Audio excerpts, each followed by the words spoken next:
Okay, let's continue our introductory part here. Last time, the important concept was the introduction of stationarity. Okay. The definition appears to be, well, a little blur, but what it says is if joint probability distribution of any of these is the same as the joint probability distribution k period apart. If they are the same, then we say the series is strictly stationary. I expected some question last time because when we write things like x of t, so this is the data observed at t. So this is time series, right? But it appears that that shows some funny subscript like this one. Right? So what I mean by t sub 1 is it consists of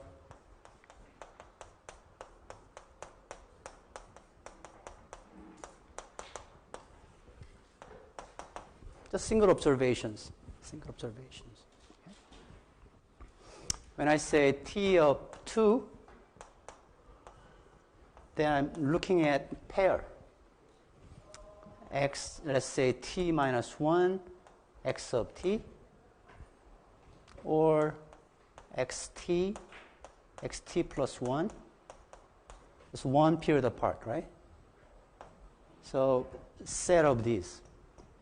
Okay, so let me get to the meaning, concrete meaning of this one using a revised version of previous lecture note. For m equals 2, what it says is expected value of x for different time index, they have same mean mu. Okay, so what it means is, suppose you have many x's, random variables, sometimes 0, -2, or some other values. Okay, many values. Suppose you have a random variable which happen to have value -2. What is the expected value of this one? -2? No. It's mean, mu. In this case, 0. Some value may have very little probability of observing it, right? But still, this guy, random variable, has same expectation, this one. Okay. Similarly, the variance of random variable has sigma squared as a variance, and random variable, something like this one, have same variance sigma. Okay, so that's the meaning of stationarity. Of course, if you have different set of x, still if it has some probability they associate with it, then still it has same value of mean and variance, even if you are shifting the time axis by k period. When m equals 2, you're looking at now 2 random variables at the same time, right? So x of t, xt minus 1, for instance, then, of course, xt has mean, let's say mu. If it is strictly stationary, xt minus 1 has also mean mu, right? But because we are looking at 2 at the same time, 2 random variables at the same time, now you have a covariance, right? Covariance. So here is a covariance. So if observations are k period apart, then we use notation gamma of k, and it doesn't change. Even if you shift it from here to there, it's the same. Okay? So that's the meaning. Right? For m greater than 2, well, we can depict it, right? Because we have only surface, right? But conceptually, we can increase m, right? But as long as those moments are constant, not time dependent, then we say they are a strictly stationary process. Okay? For this course, we will consider only up to m equals 2, so up to second moment. So mean, the variance, and covariance. If they are constant, not time dependent, then we say they are stationary. But sometimes we say, because we are just looking at m all the way up to just 2, we say it is weak stationary or covariant stationary, because we are looking at up to covariance, right? Practically, this is all we need to assume to proceed. Okay. Usually, strictly stationary time series means weak stationarity,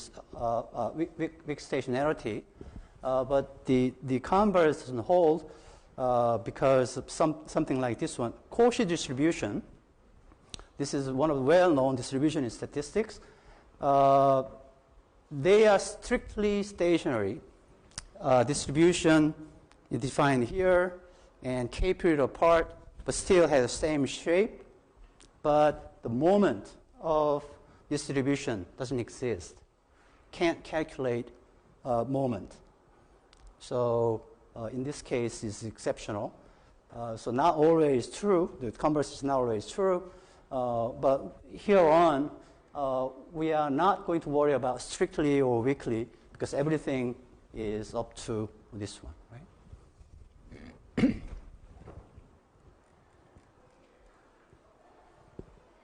Okay. Some of you asked me whether you should take econometrics class first before you come to this class. Well, econometrics class is usually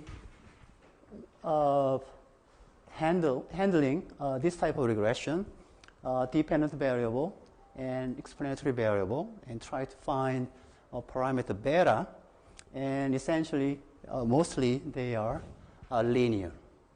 Okay. And here is epsilon.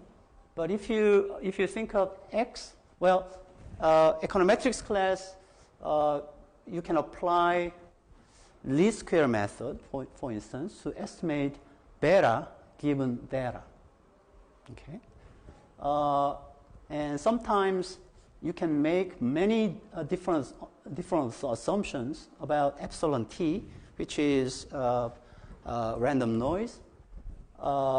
And so more a general model, like a generalized least squares, or sometimes if you have more than one equations, you do something different. But basically, the estimation of beta using least square is very simple technique. And for time series analysis, if you let x consists of two legs of this, like that, and beta has two elements, then applying this operation, actually you get this expression. And this is typically what we call as autoregressive model. Regression means you try to explain this one using explanatory variable, but accidentally regressors in time series analysis is the lagged dependent variable. So you try to explain it using its own variable. So in that sense, it is autoregression. Okay. Before we move to the other models, let's take a look at this epsilon. Epsilon is very trivial thing. It's random numbers. The nature of it hardly known, except its mean, which is 0, and the variance, which determines the dispersion, the sigma squared, right? In time series analysis, we call it as a white noise, in the sense that if you run a regression of epsilon on epsilon t minus 1, for instance, then that coefficient is going to be 0. So knowing random numbers, epsilon, won't help you to predict what's going to be the epsilon in the future. So no information, right? So in that sense, we call it white noise. So white noise is attached. So why yt varies over time in a particular manner?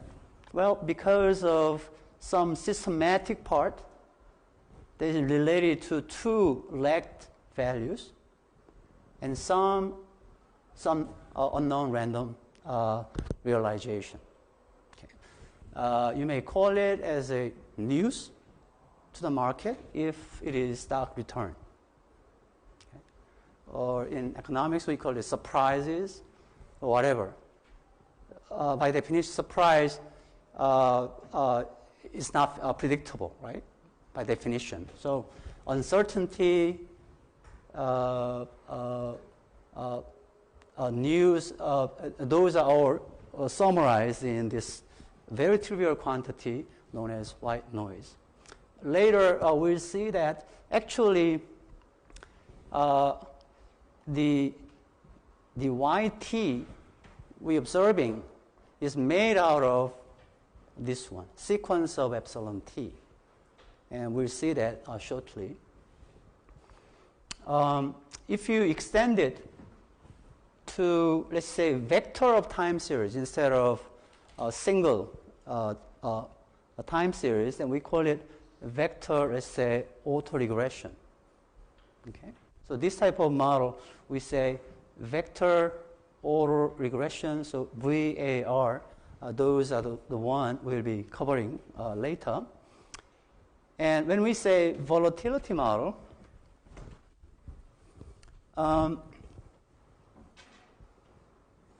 well, y of t is the one you observe, and let's say x of t is also the data you observe.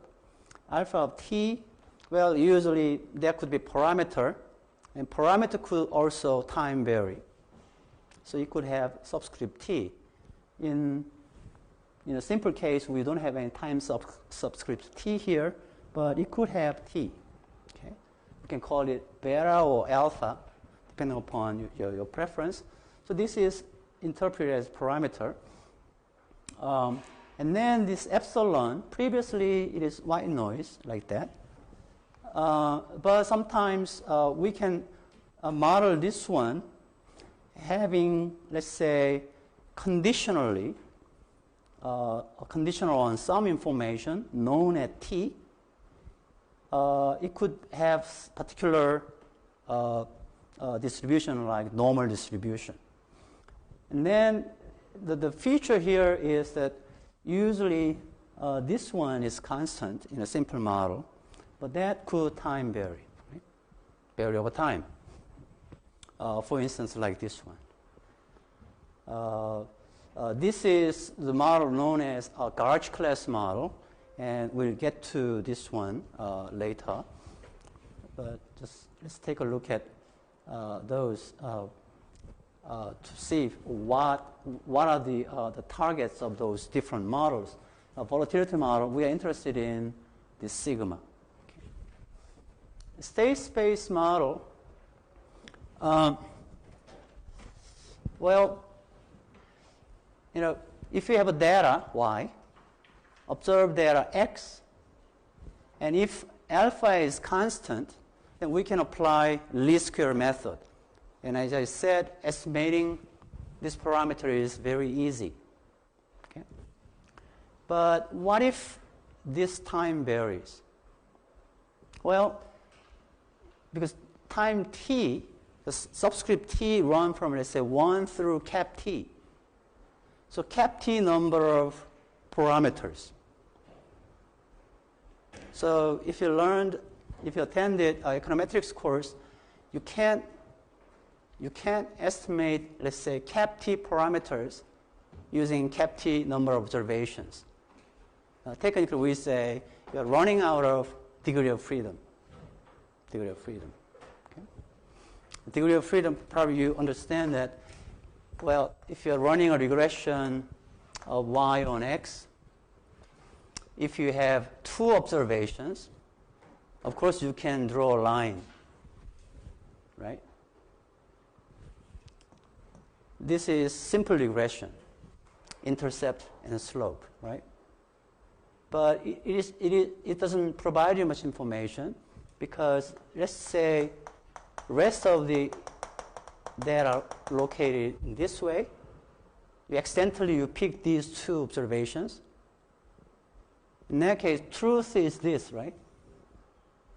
So you mistakenly find this upward sloping curve. So this doesn't have information. Why? Because of you don't have enough information, observations, degree of freedom, right? So to find intercept and slope, if you have more observations, you have more degree of freedom, right? So if you have to estimate alpha of t, then you have to think about, well, what is my degree of freedom? Of course, there is none, right? Too many parameters to be estimated. Okay? So approach is going to be slightly different. What we'll do is we'll try to introduce the dynamics of unobserved parameters, like this one. Of course, autoregressive structure as well. And there's a well-known technique that allows you to estimate some parameters like covariance matrices here, as well as conditional expectations on those alpha. Okay, so we call it state space model. So this is a state, unobserved state, and then unobserved state is related to, through this equation, to observed data, y. And that's the situation of state space model we'll be studying later. And also there is a thing known as regime switching model. Regime switching model, here we introduce another variable known as state, S sub t. So S sub t is like this. It could be, let's say, 1 or 0. So if state belongs to 1, then you may think of it as, let's say, high growth state. If state belongs to 0 state, then maybe recessionary state. So if you observe many ones and then zeros over time, this is typically expansion, slow down, expansion, slow down, business cycle thing, right? So sometimes you need to model that kind of situation, okay? And we can extend this model to capture that kind of regime switching, or we say structural break. Structural break. Okay. So those are the ones we'll be covering later on. Okay, let me finish up the rest of the part first, and then today I'll show you a little bit of introduction to Eviews and Gauss programming language. First, I like using this expression. What time series econometrician is doing is try to make data confess. Data itself won't tell you anything, just a bunch of numbers, right? But if you persuade data in a certain fashion, then data will start telling you a story, right? That persuasion is the process of modeling. Okay? So let's take a look at this example. I had a phone call this morning from a director of Korean Treasury, Minister of Finance and Strategy. He said he wants to extend current model that is used to set up the issuance strategy of Korea Treasury bond. And one of the things is about this one. The current system doesn't have a projection routine for primary financing requirement. So if you are running a budget deficit, like household, government, if they are running a budget deficit, they have to borrow it someplace else, right? Usually, they fund it through issuing bonds, right? Treasury bond, right? So they are always interested in what would be their projection of primary financing requirement this year or over the next 5 years, right? Here, using a little bit of a tricky time series analysis, which you will learn later. What I have here in area graph here is what's called real gross domestic product, RGDP, and it is seasonally adjusted, and it is cyclical component. Last time I mentioned briefly the concept of trend, right? So economy, if you look at Korean economy over time, long period of time, our GDP has been growing, right? But sometimes it's growing fast, slow, sometimes crash, right? So somehow we need to devise some way of detrending the series so that we have left with cycle. So if you have done that, suppose the result is like this one. So from 0 here, if your cyclical part of real GDP is positive, then we say that's, so this rising part, we say that's economic expansion. And then declining part, we said this is recession.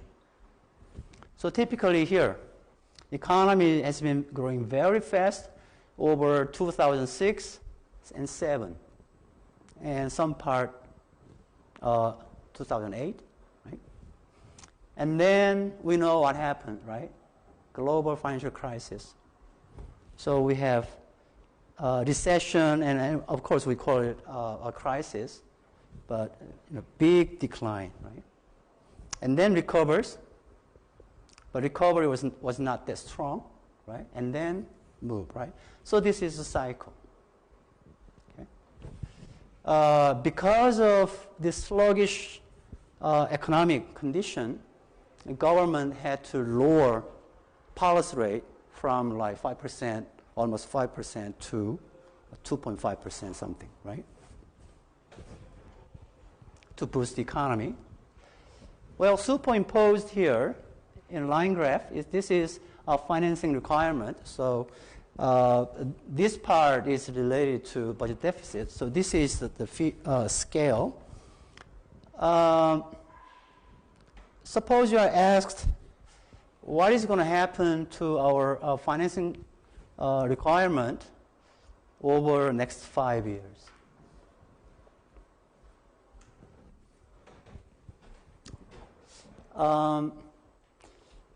Is it likely to go that way?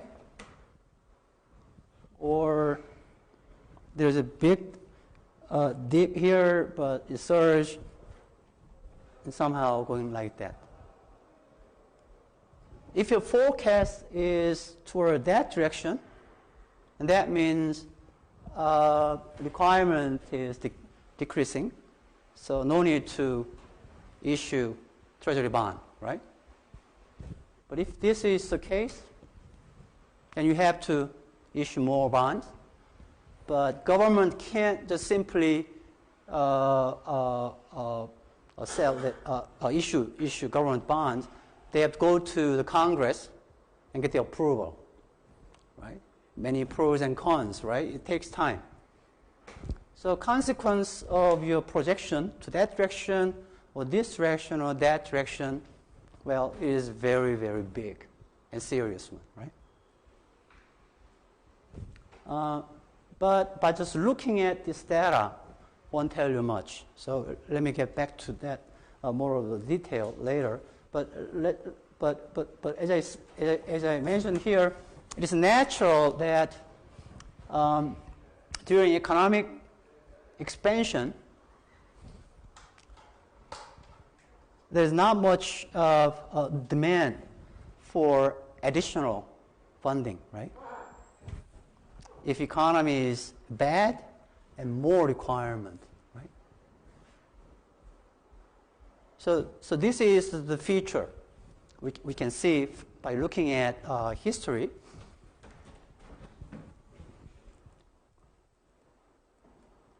So this line graph, I borrowed it here, and suppose you are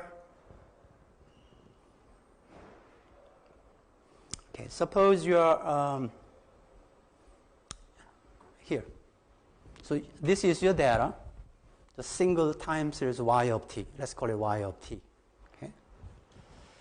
From here, well, when you look at the pattern here, you might think that, well, there's sort of upward trend this way, right? So one way is to project it toward that direction, right? But my projection was this one. What happened really? Well, I reserved these observations. Those are actual. I left it for a test. We call it out of sample test. We just use data up to this point and then make a projection and see if which one appears to be predicting better. Okay?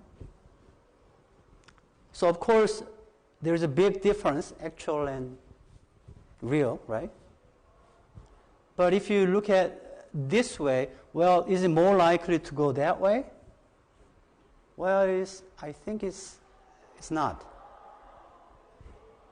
Probably moving this way. Right? But as I said, as a director of Treasury Department, well, projecting toward this direction versus that direction makes a lot of difference. Ministry of Finance and Strategy is located in Sejong City. It takes 3 hours to get there, right? But director, if this is their real projection, then they have to make a lot of trips to Yeouido, where our parliament is located, right? Because the amount is huge. We are talking about trillions of ones. So big money is involved.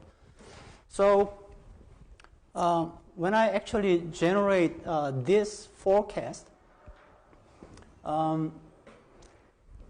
well, you probably think that, well, my projection doesn't appear to be reasonable because there is a big difference here and then big difference there, right? But sometimes, if data has really good information or dynamics we can recover, well, of course, projecting it this way would be better, right?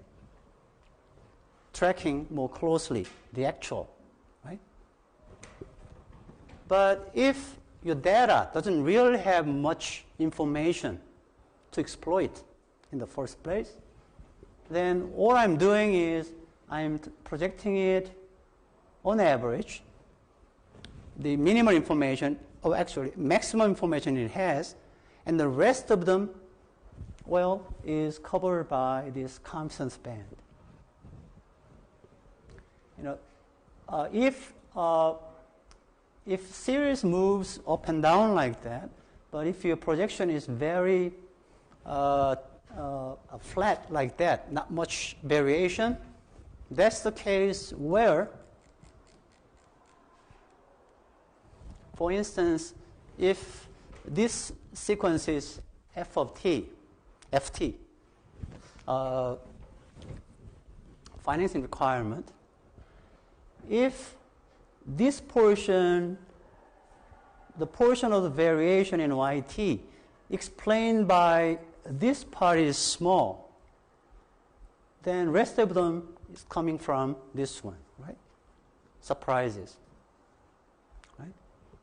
And as I said, surprises by definition can't be predicted, right? But we can say, well, it has certain dispersion, considering the past the movement. So probably the forecasting exercise I just showed it a minute ago belongs to the case where this variation is big and this variation is small. Okay. Suppose this is stock return of Samsung Electronics. You want to invest and you want to make a lot of money, right?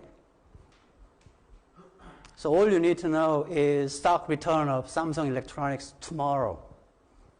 So tomorrow's stock price. If you know that, you make a lot of money, right? The problem is stock return of Samsung Electronics is explained by this one very little, probably less than 1% of the variation. The rest of them coming from this one. So what is your projection? Well, because the extreme case is pi 1 and pi 2 are 0, right? So what is your forecast for yt plus 1? Which is equivalent to predicting epsilon t plus 1. On average, 0, right? So won't be changing. So your projection, your forecast, if that is the case, on Samsung Electronics stock price tomorrow is today's stock price. We call that theory as a random walk theory because drunken sailor moves back and forth, but we don't know whether that guy will go to the left side or right side or stay on track, right? So that's the case.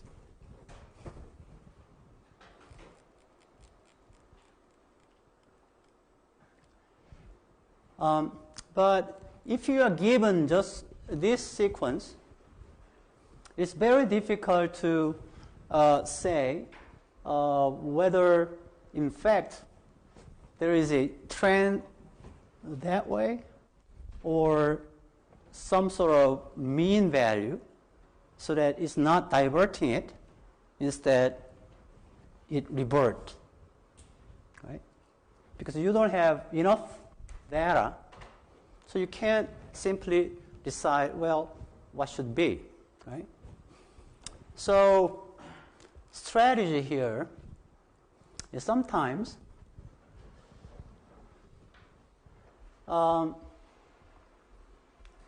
financing requirement itself may be very difficult to project. In fact, when I did it for the first time, that was my forecast. And everybody involved was stunned because it's not so good, right? Our deficit increases very fast. So everybody were embarrassed. So the second thought, so here comes your imagination. Okay. Instead of modeling and forecasting f of t directly, you look at the ratio ft over GDP. Okay. So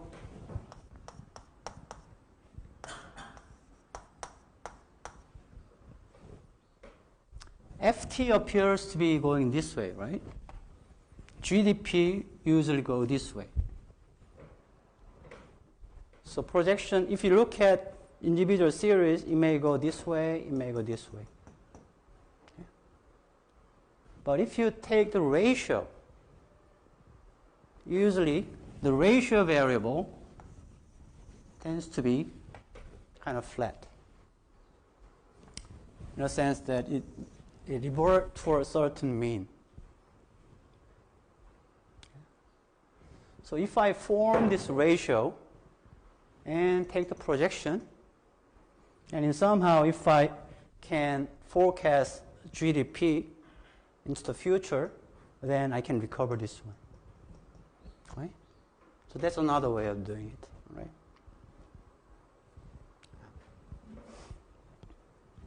Also, to motivate you to this class, well, time series are usually looking very good in your report.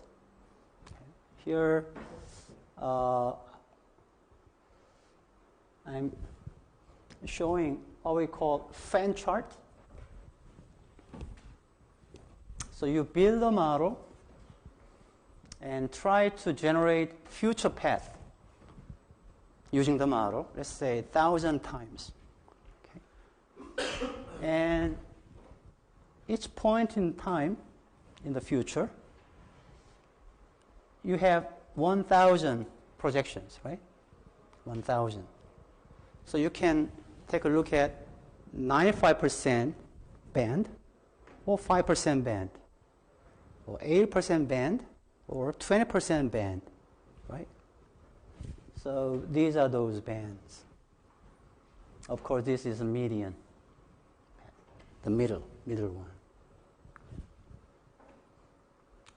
So later we'll learn techniques like this one, modeling those series at the same time and generate that kind of future path.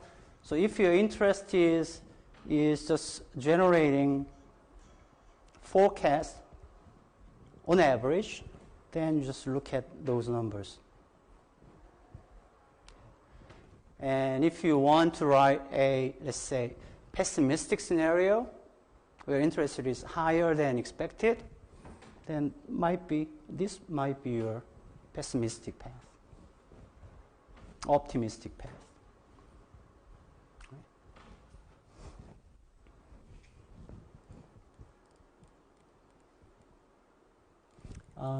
To generate this type of forecast, what I used was running regressions like this one, where you have dependent variables as a vector, first variable, second, third, fourth, and so on. And so first regression is running whatever it is, f1, f of 1. This variable is regressed by its own lag, 1 period. And second variable's lag, and so on and so forth. So those, including constant term, is explaining this one. About how much is being explained? About 82% of the variation is explained by those numbers. And second equation, Same structure, of course, different parameters, estimates, about 77% being explained. So as you can see, let's say if this variable change, this variable will change. The next period, that one will affect this one, right? And then this one, next period, will affect this one and that one. So it's interrelated, right? And that kind of situation, well, in economics, we call it endogeneity of variables. Things are being determined at the same time, affecting each other, right? That kind of model can be handled using this one. And this is typical output format when you run vector autoregression. Okay? So vector autoregression technology is used to generate, for instance, this type of future scenario. So the last one here, if you build a model like vector autoregression, you can answer the question something like this one. Let's say this is a GDP figure. So we are at the end of this period. It is very light, but if you look at very closely, I assumed here GDP, real GDP, is declining over time for 1 year, 4 quarters. Okay, so if you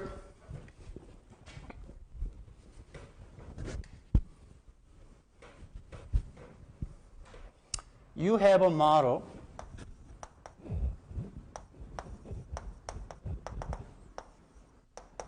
suppose you have 10 variables modeled as vector autoregression. And let's say you're using information from sample t equals to 1 through cap t. This is your data. And you use this data to estimate this model. Okay?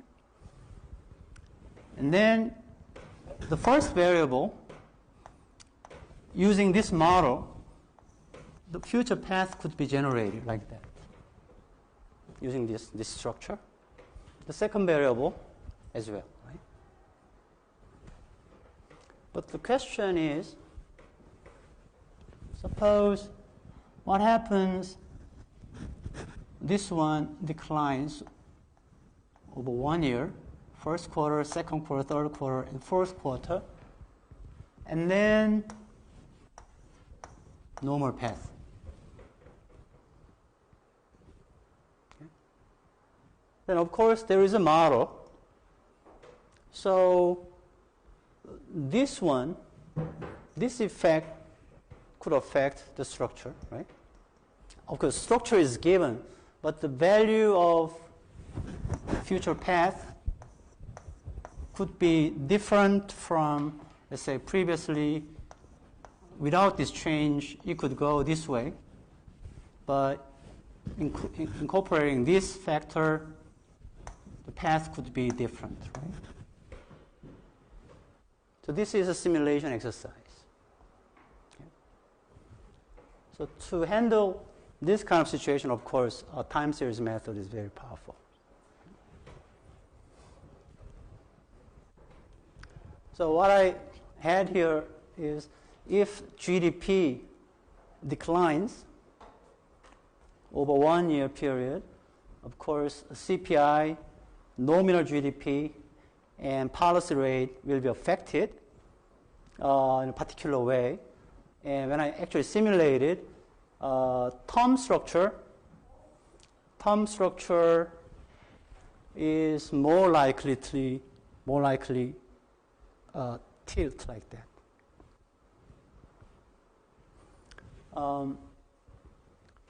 Why term structure over next year is going to tilt like that?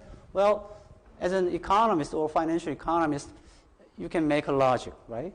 You can build a story. Sometimes it could be correct, sometimes it could be incorrect, right? But actually, if you simulate the situation, you can actually see that, well, it's more likely that this blue under just usual neutral scenario and corresponding term structure is more likely to tilt downward. Shorter rate is affected more. As you know, the call rate, this is overnight call rate. So 1 day maturity, very short maturity, right? So if you are looking at term structure, this is 1 day, there's 1 year, here is 10 year, right? If short rate or policy rate usually is lowered or raised, then usually the policymakers is thinking that by lowering interest rate, policy rate, they're actually pushing this one downward. Right? Raising short rate, shifting upward, right?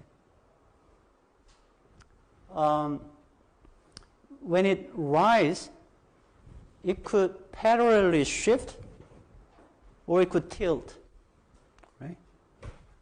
So actually when this happens, and when you look at what happens to call rate, appears that call rate over 1 year period appears to be declining most of the time, right?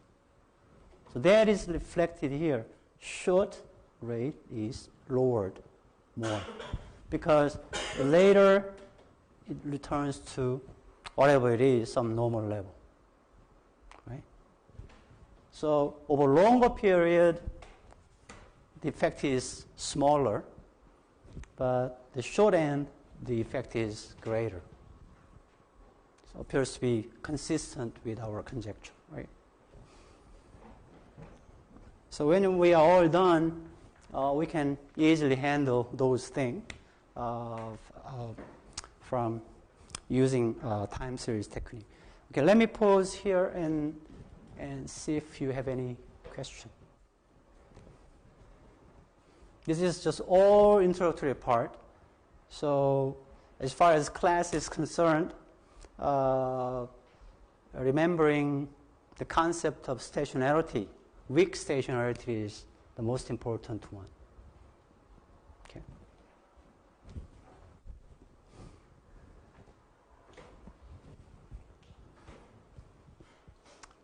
Okay.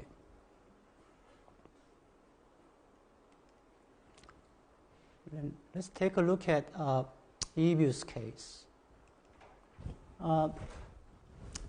Eviews is a CAN software.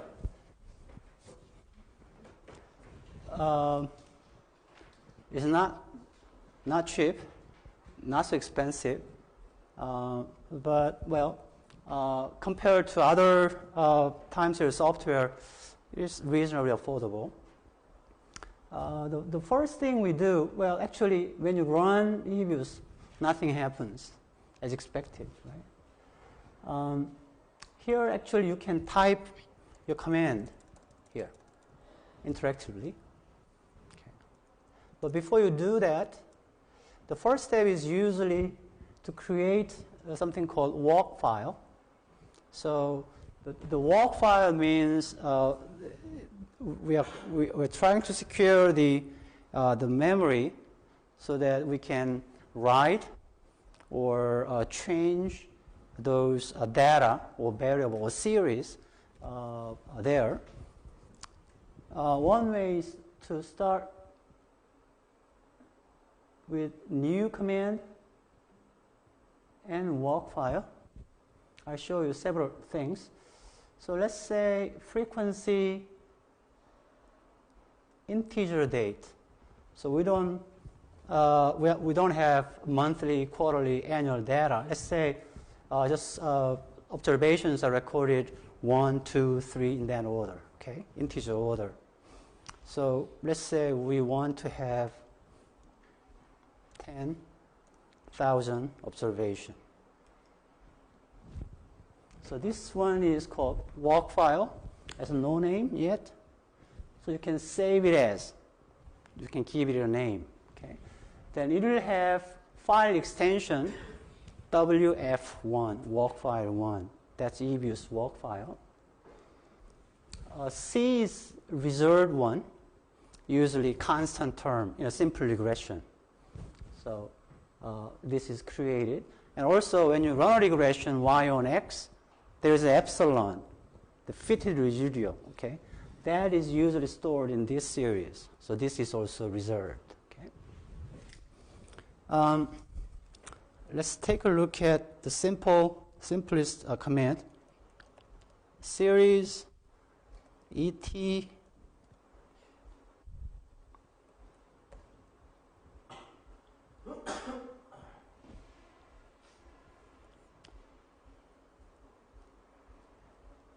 RNDN or NRND? That means error. So don't be afraid of this one.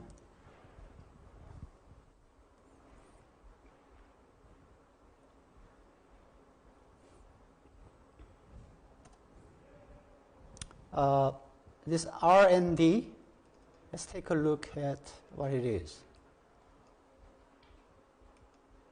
Well, actually, by typing this one, what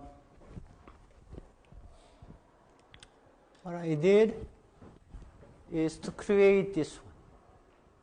Right? Because sample space, or the range is the one I set, 1 through 10,000. Okay? I can short it, okay? I can move it, okay? But because I didn't change, range and sample are the same in this case. So by typing that command, series, that means I want to create a series. We'll give it a name ET. Okay. So ET sequence will have 10,000 observations, and RND is a built-in Eviews command that generate or draw numbers from uniform distribution. So it will draw 10,000 numbers between 0 and 1. So it will draw numbers bounded by these two, 0 and 1. But as the name implies, because it's a uniform distribution, the probability of observing some number close to 0 and some number being close to 1, they have all same frequency. So that's the uniform distribution, right? So those numbers, 0.23, 61, and so on and so forth, those numbers, right? If you view it, let's say here, descriptive stat, let's take a look at the histogram. So numbers, so this is a histogram drawn out of 10,000 random drawing out of uniform distribution. Okay. So theoretically, numbers are drawn from this range, 0 and 1, having same probability. Okay. Because probably 10,000 may not be big enough. So if you draw more and more, you're close to being flat line. Okay. So why this is not exactly straight line? We say because of sampling error. Okay.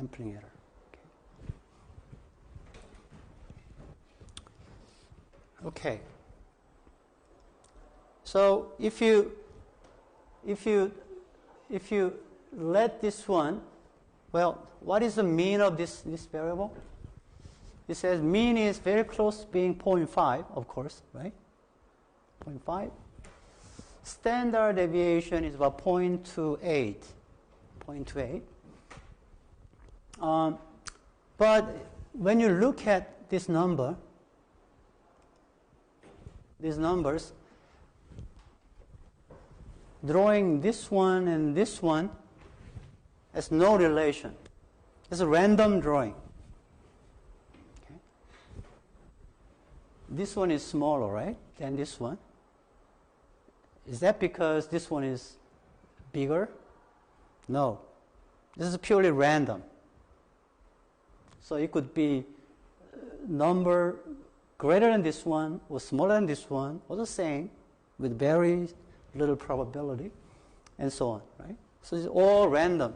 So we expect that if you run a regression, let's say least square ET on constant and ET lag.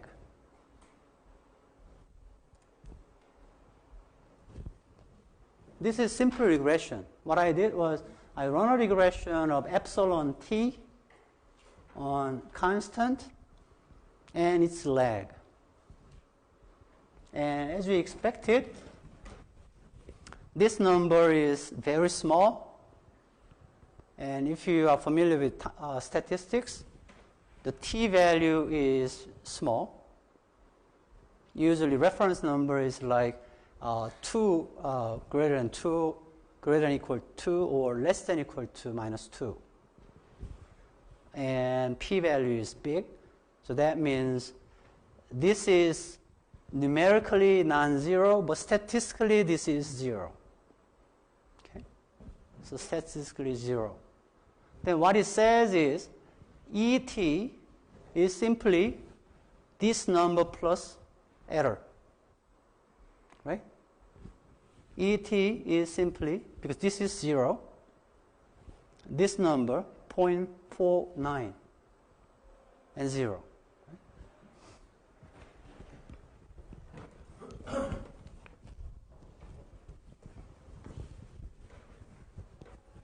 What I did was I was running a regression of this one variable drawn at tth drawing on constant and let's say beta et t minus 1 and some random noise. The result says this is 0, so this is out, right? This is something like 4.9 something, right?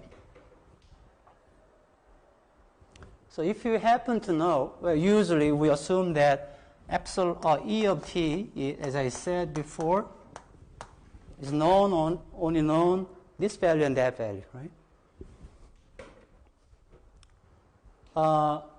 So if you're familiar with expectation operator, if this is a random variable, expectation of random variable is expectation of this one, right? I'm taking expectation on both sides. And expectation operator is applying to this way, right? In a linear fashion. Constant is by definition won't change. So what is its expected value? It has been and it will be the same, right? So C. Expected value of C is C, constant. In our case, 0.49, right? What is the expected value of ET? If that is the case, 0, right? 0. So expected value of ET withdrawn has C, which is in this case 0.49, right? That is same as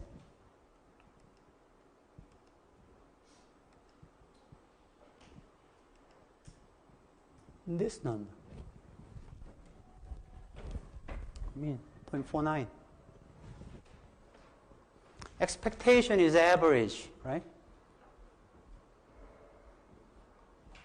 Expectation is average. So this number. So if you have 10,000 numbers, and if you want to calculate sample mean, what you can do is add them all and divide it by 10,000. That's average, right?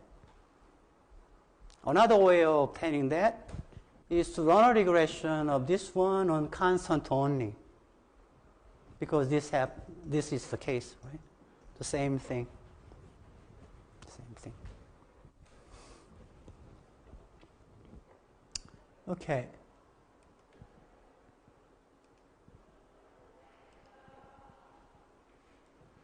To me, it's fun, but most of you may not, right? So let's take a look at more interesting exercise. Well, but the first thing is, well, if you want to analyze something, probably the first thing is to bring your data to Eviews, right? Then you can do something, right? So let's take a look at more realistic one. So suppose this data is the one I uploaded to our photo. It is file name 0-yields.txt. This is a text file, just ASCII file. It has several columns. Basically, this is term structure data, spot rates, time series for United States. So the first column, it shows Y, M, D, D. Right? So 1970, January 30th, and so on. Right? February 27th, March 31st, and so on, right? It shows several industry customs when you write this kind of, when you prepare this kind of file.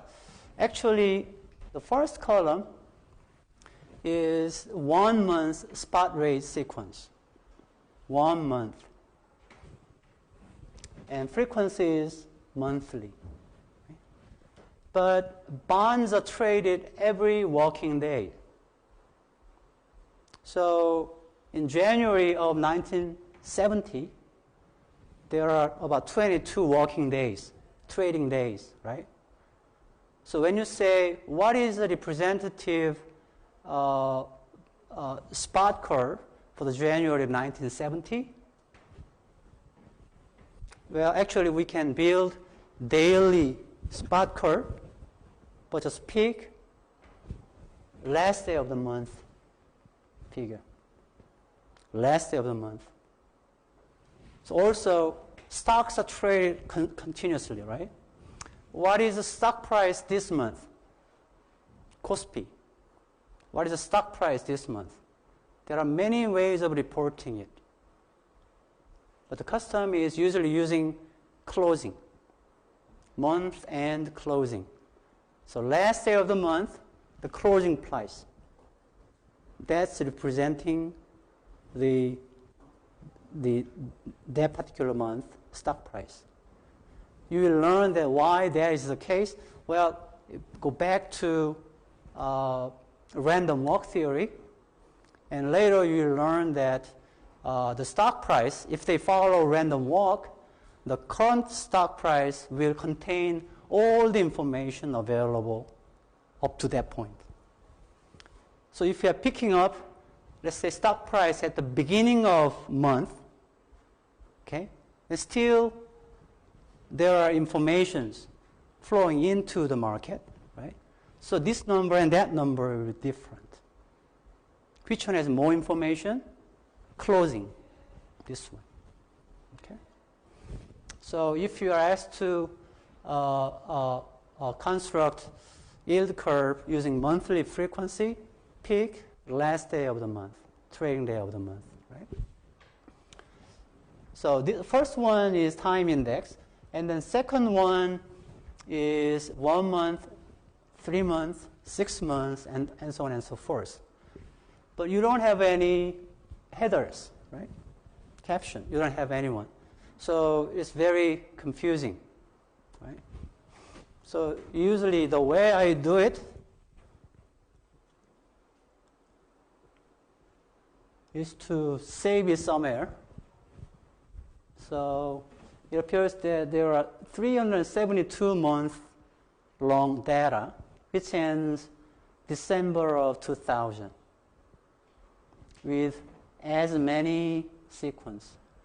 So spot rate, 1 month spot rate, 3 month spot rate, 18 month spot rate, and so on and so forth. Okay. So let's try to read this one to Eviews. Okay.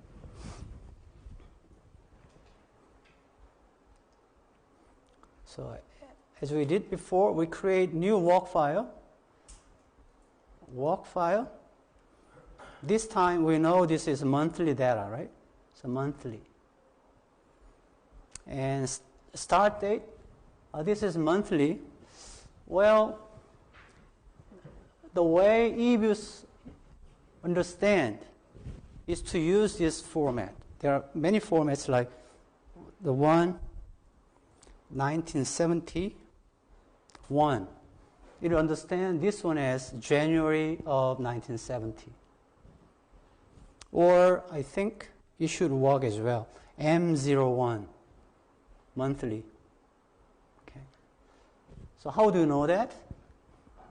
Well, one way is to refer to reference manual, or looking at someone else's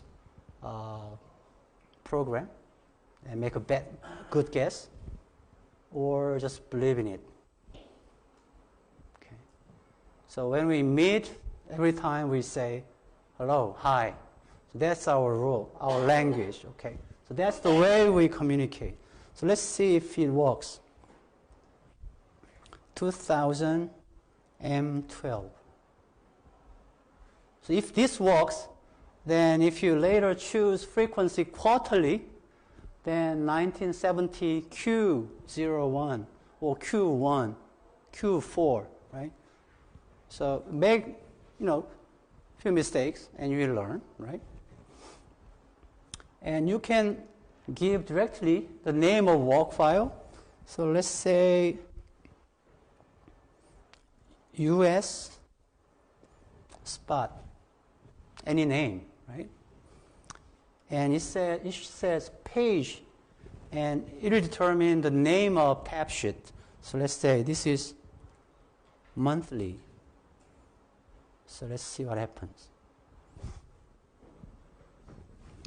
US spot work file is created. It is not saved yet. So if there is interruption in electric power, then it's all gone. So what I do, whenever I do this type of work, first thing is I save it first. File, save, and then continue. Okay. But this is so simple, so we'll just continue. Do you see that range from this to there? This there, right? And monthly. Monthly. The reason why I type this monthly here is you can also create another page with name, let's say quarterly. Index of industrial production is one of the main indicator many people closely observe to determine whether we are in a recession or expansion. Because that's available monthly. We examine that very closely. But it's not that the coverage of industrial production is limited. It doesn't cover service or others, right? So we look at GDP to determine more exactly whether we are in a recession or not, right? But GDP is published every quarter. Frequency doesn't match, right? So here you can't put simply quarterly data because its frequency is monthly, right? So sometimes you may want to create quarterly tab and quarterly frequency store that there. work there, right? Luckily, in Eviews, there is a command called copy. So you can copy monthly data in monthly frequency to quarterly and quarterly to monthly. Well, if you copy some variable you will create later to quarterly frequency, of course you can set the rule because each quarter we have 3 months, right? So you can ask Eviews to copy, but before you copy, you can ask it to average those 3 numbers to represent that quarter's observation. Or you can pick the last month of the quarter as that quarter's number, right? Or beginning number. So average, beginning, or end, you can do that, right? How about monthly GDP? Well, actually, Trig works. You can provide some option so that actually you can allocate quarterly GDP to each month, 3 months. Sometimes that could be, handy, but actually that works. But anyway, we'll read those sequences here. The way we import these text numbers is to here import, read. Import, read. Okay, so where is the data? My data, we are in 4th semester. Data. Here, 0 is, this is a text file, the one you've seen. Before you press this one, if you check this check button, then later when I try to open something or save something, the current data subdirectory is going to be my default folder. Otherwise, it'll direct or lead to some other directory. So checking this one will make it very convenient. Okay, then dialog box. In many cases, when you use Eviews, you will see many of these type of dialog box. That means you don't have to remember, in many cases, the detail. You can just follow what it says, and it will do most of the thing automatically. So you have preview section. So it's picking our text file where the first one has a date index and then sequences, right? So data is in column. And data are separated by spaces. It detects that. And rest of them don't worry about too much. If you happen to have this number blank, then something weird will happen. So what people usually do is, if you have missing observation for, let's say, this number, then put NA, not available. Then it will see that and record this one as missing. But if you leave this one as blank, then you try to read this number, this number, this number, and this number, but if there's none, then you start reading this one. Okay? And then in the end, next one. Right? So something weird happened. So missing observation, if you put here NAN, okay? But this is a big problem in practice. You have to give it a name. This one, this one, this one, this one. There's a likelihood that you'll make mistake in typing mistake, right? So as I said, if you have this one,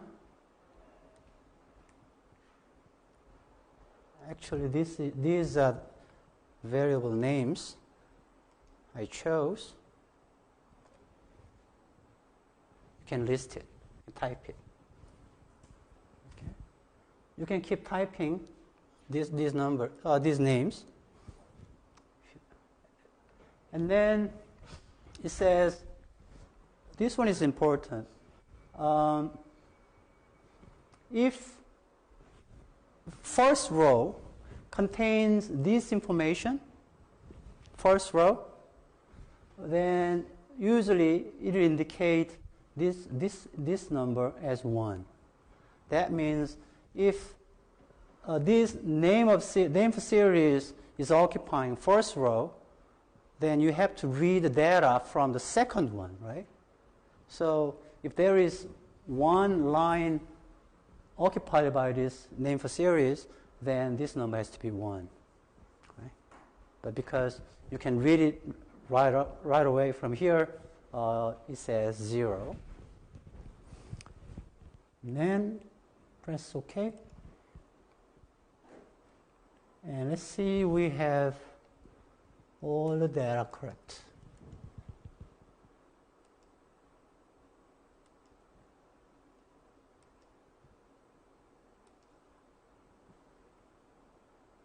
You see, these are our data.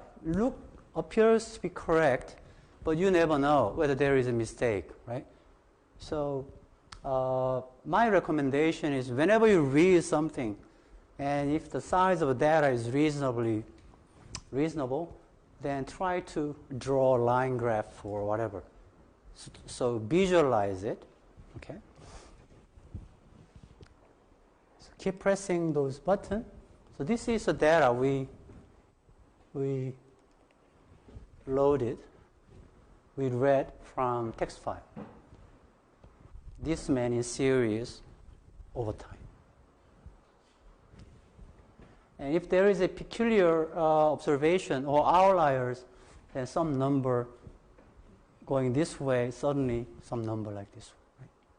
Then you may check whether that number is in fact correct. Right? But it appears that it's moving together.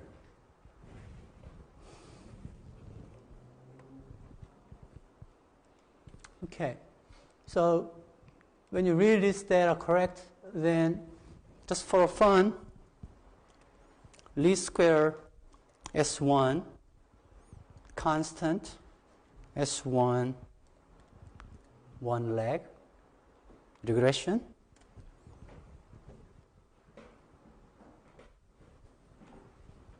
And constant appears to be significant.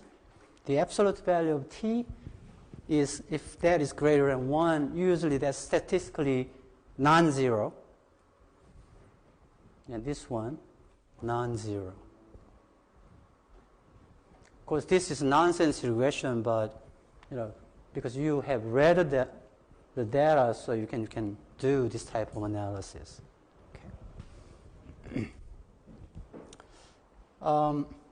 So this test data is also uploaded in a portal, so you can practice this part.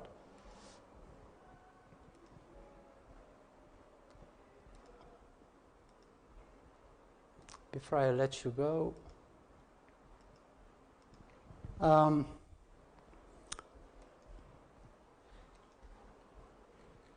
actually,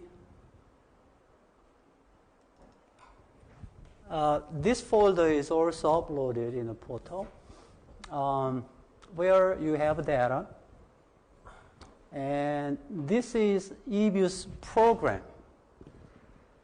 So previously, what we've seen is we read the data, and interactively we do some analysis, right? But if your analysis is kind of quite typical, so you have to be repeated, then instead of doing it interactively, you can probably write a program, and later you can just simply update the data and then press run. Right? So this is Excel.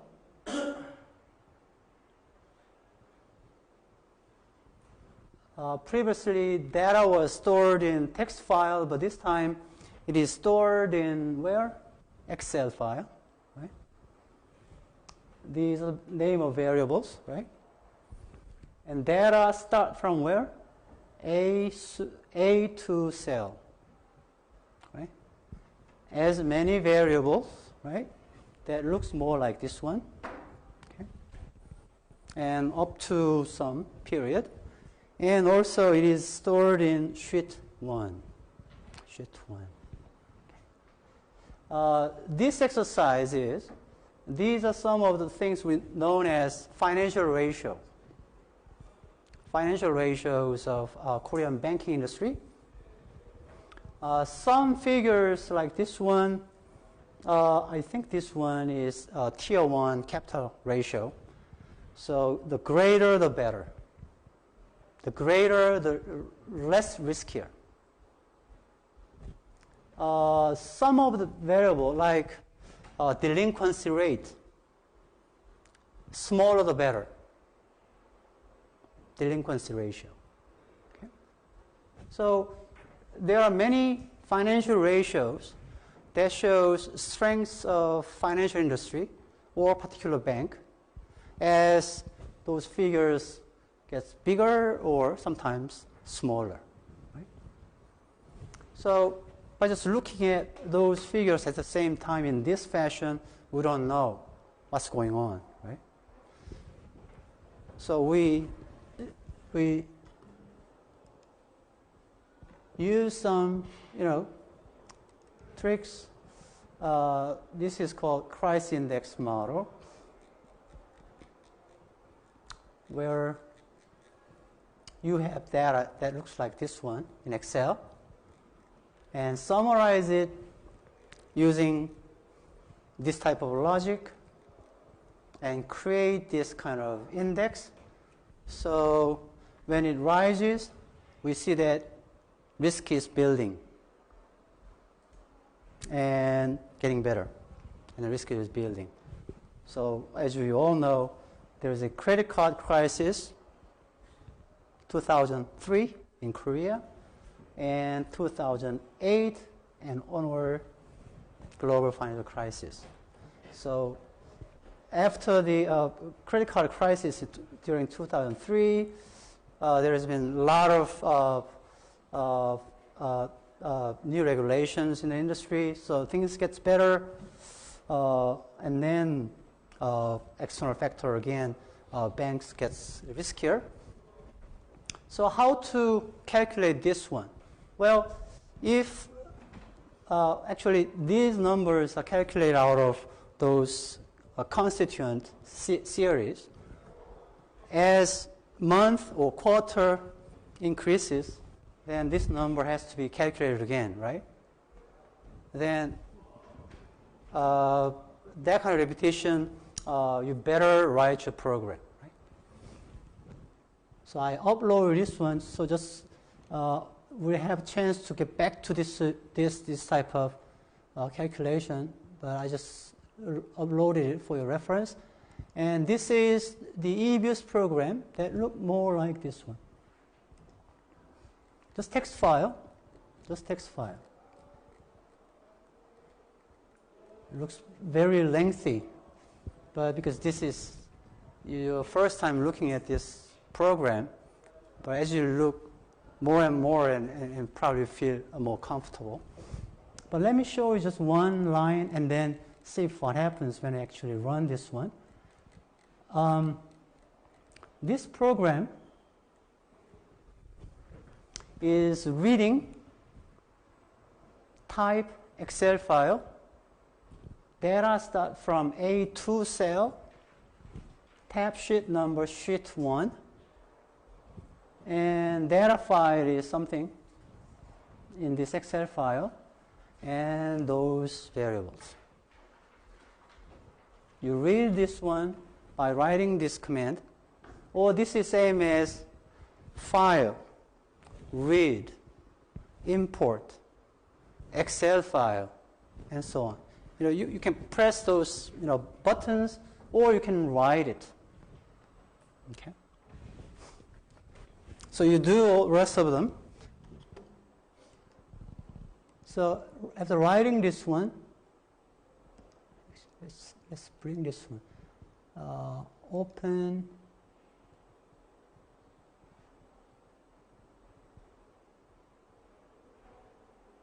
Program.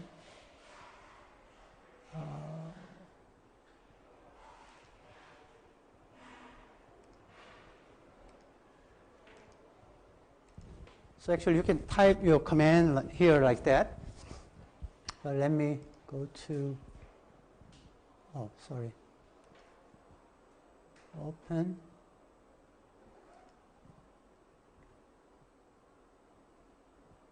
Update it, so okay.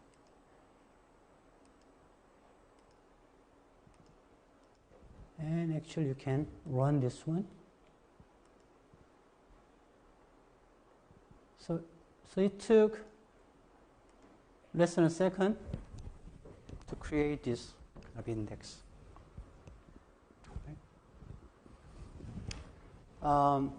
You can use Eviews to do this kind of job, or if Eviews is not available, you can do it using SAS, using Gauss, or MATLAB, or whatever. Okay.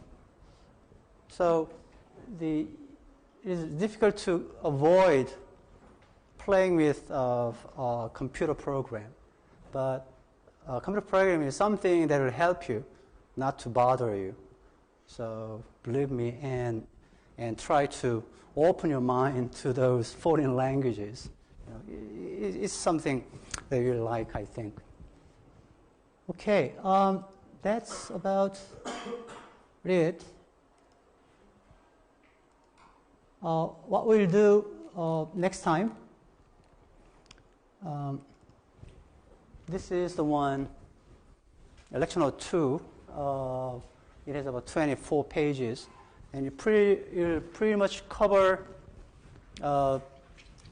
univariate time series model known as ARIMA model. So I try to start again with some motivations, and then get to toward the end of this lecture, you'll probably see how to generate forecast and its forecast band. So I try to write things as much as possible, but I think you have to show up here to appreciate real contents of this one. Okay, any questions, comments? Did I scare people too much last time? Okay, hopefully we can see more faces next time, and that's all I have to say, and see you next Monday. Thank you.